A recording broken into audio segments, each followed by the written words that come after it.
aqui uma segunda gravidez.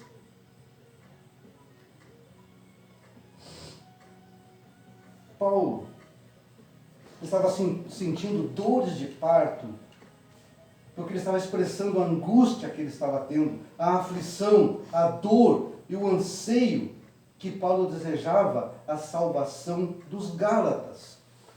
Porque eles se afastaram de Cristo, caíram da graça, e ele retrata como quem precisa de um novo nascimento espiritual. E aqui ele se descreve como uma mãe que sofre de novo as dores de parto, até que Cristo neles fosse formado novamente. A igreja de Gálatas estava sofrendo o quê? Um ataque dos fariseus. Ele foi lá, fundou a igreja, colocou o povo, falou de Jesus Cristo, foi fundar outra igreja. E ele pensou que estava firmado. Os homens estavam firmados, né? Os irmãos estavam firmados em Cristo Jesus. Saiu para fazer a missão. Nisso chegou os fariseus, os homens da lei, que estavam colocando na cabeça dos irmãos que eles tinham que o quê? Circuncidar e voltar a adorar a lei para ser salvo. E tinham alguns irmãos que estavam aceitando isso. E aí Paulo fala, estou sentindo novamente o quê? Dores de parto, porque vocês ouviram quando eu fui aí, falei de Jesus Cristo, vocês aceitaram, e agora vocês estão caindo daquilo que eu ensinei. Então, estou sentindo uma dor de parto novamente, porque a igreja tem que voltar ao quê?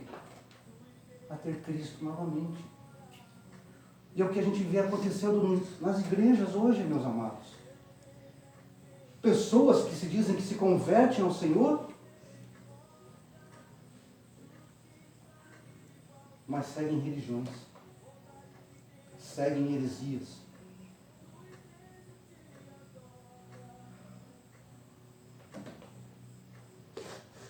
Havia uma chama queimando no coração de Paulo, né?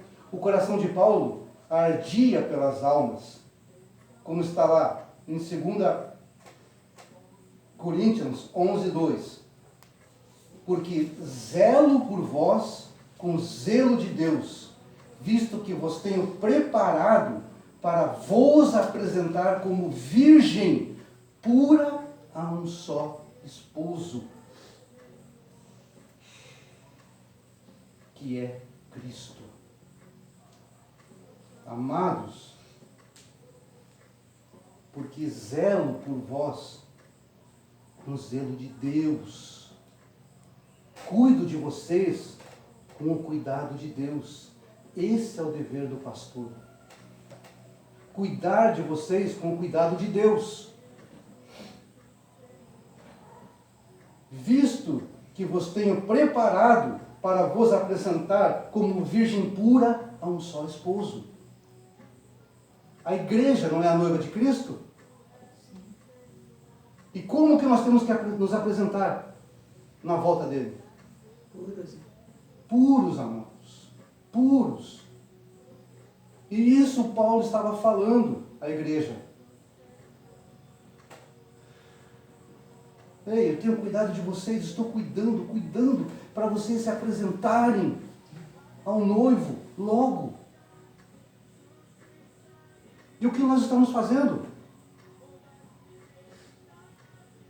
Nós estamos nos tornando puros para que quando o noivo voltar, estejamos preparados? Nós temos que ter esse cuidado nas nossas vidas, esse zelo que Paulo está falando. Não só pelas nossas vidas, pela vida de todos os nossos irmãos em Cristo Jesus.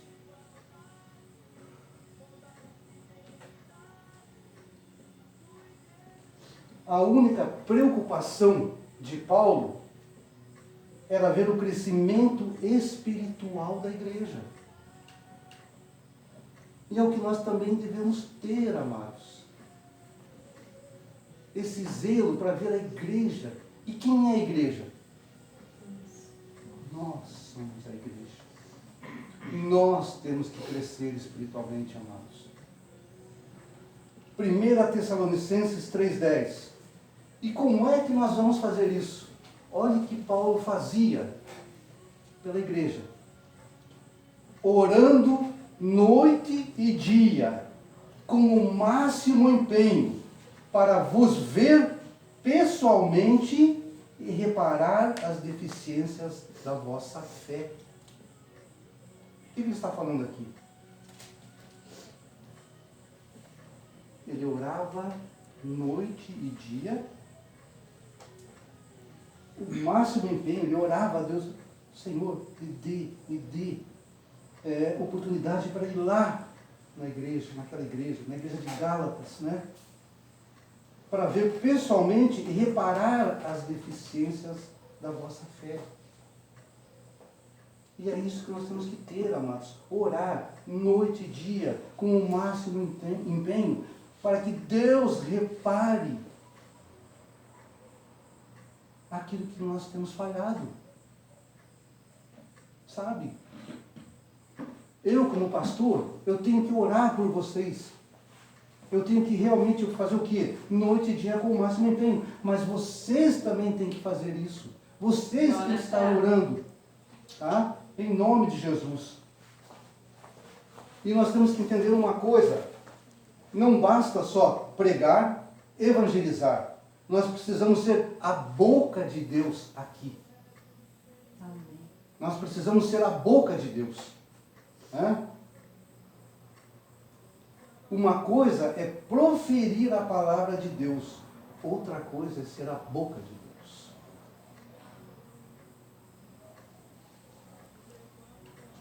O apóstolo Paulo era a boca de Deus para a igreja. Com ele, nós podemos aprender como ser um cristão verdadeiramente amoroso. É o que eu falo aos irmãos. Nós temos que aprender a ser amorosos entre nós. Somos uma família. Somos um corpo em Cristo Jesus. Deus está mandando. E nós temos que receber como esse povo.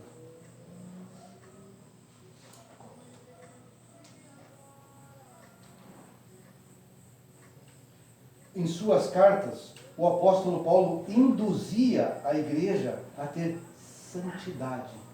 Santidade, meus amados. Santidade.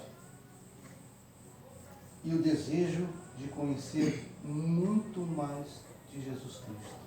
Porque ele falava assim, a plenitude de quem? De Jesus Cristo. Eu quero que vocês conheçam a plenitude de Jesus Cristo. E o que é a plenitude? Tudo. Tudo. E quanto nós conhecemos Jesus Cristo? O quanto nós conhecemos de Jesus Cristo na nossa vida? O quanto? Tudo.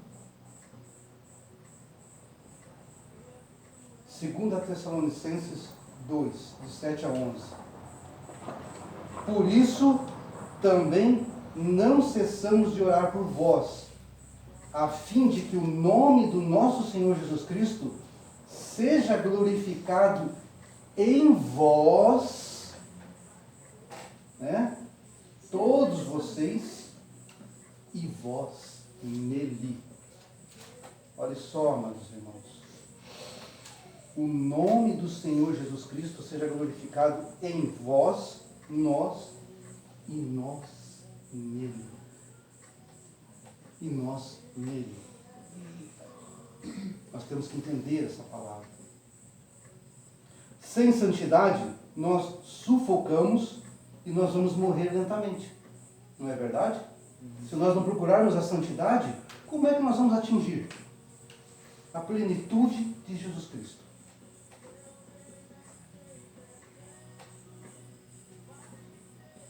Pois é a santidade que abre uma avenida, né, na nossa vida espiritual, onde Deus pode agir. por ela. Se nós nos santificarmos, Deus vai agir nas nossas vidas. Ele vai agir, não tem como não agir. Se nós procurarmos a santidade, Ele vai agir.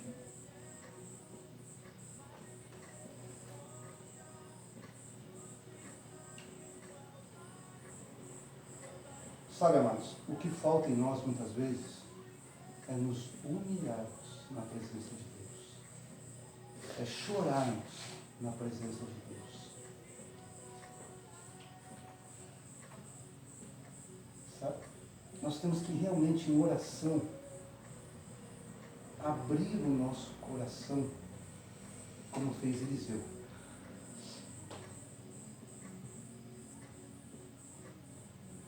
Hoje aqui, na abertura do culto, da pregação, foi isso que eu pedi.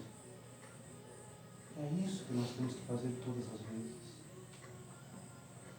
Adorar estar aqui. Sabe? Adorar a palavra do Senhor.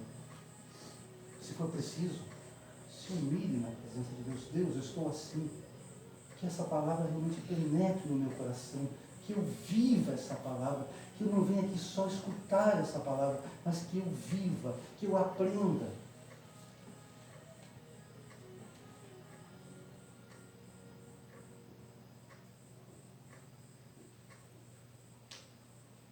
Meus filhos, por quem de novo sinto as dores de parto, até ser Cristo formado em vós. Meditem nessa passagem que Paulo escreveu. Cristo formado em vós. As contrações da igreja, elas estão aumentando a cada dia. A cada dia, as contrações da igreja, elas estão aumentando.